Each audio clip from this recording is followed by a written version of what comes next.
Thomas the Tank Engine was feeling bright and cheerful. It was a splendid day. "Good morning," he whistled to some cows, but the cows didn't reply. "Never mind," said Thomas. "They're busy with their breakfast." Next, he saw Bertie. "Hello, Bertie. Care for a race today?" But all Bertie could say was, "Ouch! That's another hole in the road."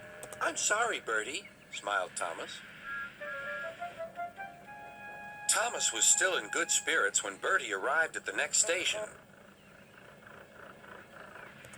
"Bad luck, Bertie. Now, if you were a steam engine, you would run on a pair of reliable rails." "Huh," replied Bertie. "The railway was supposed to deliver tar to mend the road 2 weeks ago. You can't trust a thing that runs on rails." "I run on rails. You can trust me, Bertie. I'll see if I can find out what's happened." And Thomas puffed away towards the big station.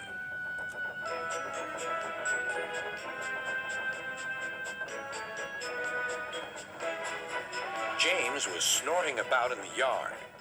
"It's too bad," he grumbled. "Percy goes to work at the harbor, and I do his job. Here, there, and everywhere. Take that!" "Oh," groaned the freight cars. "Just you wait. We'll show you." Gordon laughed.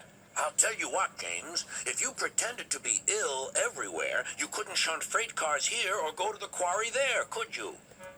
"What a good idea," agreed James. "Look, here comes Thomas. I'll start pretending now." Thomas was sorry to see the engines looking miserable. "Cheer up," he puffed. "It's a beautiful day." "Yes," grumbled Gordon, "but not for James." "What's the matter?" asked Thomas. "He's sick," replied Gordon. "Yes, he is. I am," stuttered James. "I don't feel well at all." "Don't worry," said Thomas kindly. "I'll help out if you're ill." Gordon and James snickered quietly to each other. Some of James's cars were coupled behind Thomas, and he steamed away to the quarry. The cars were still cross. "We couldn't pay James back for bumping us, so we'll play tricks on Thomas instead. One engine is as good as another." But Thomas didn't hear them. He collected all the stone from the quarry and set off back to the junction.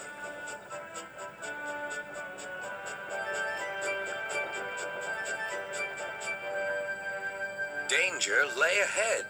"Now for our plan," giggled the cars. "Go faster, go faster." They pushed Thomas over the switches. "Slow down," called Thomas's driver, and applied the brakes.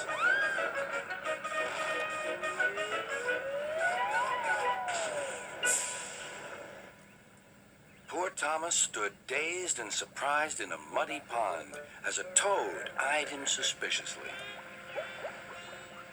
"Bust my buffers," muttered Thomas. "The day started so well, too."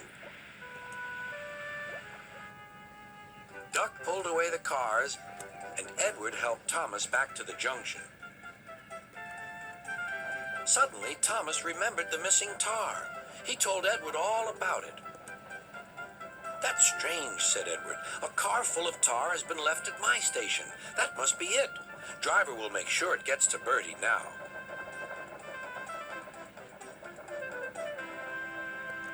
Later, James spoke to Thomas.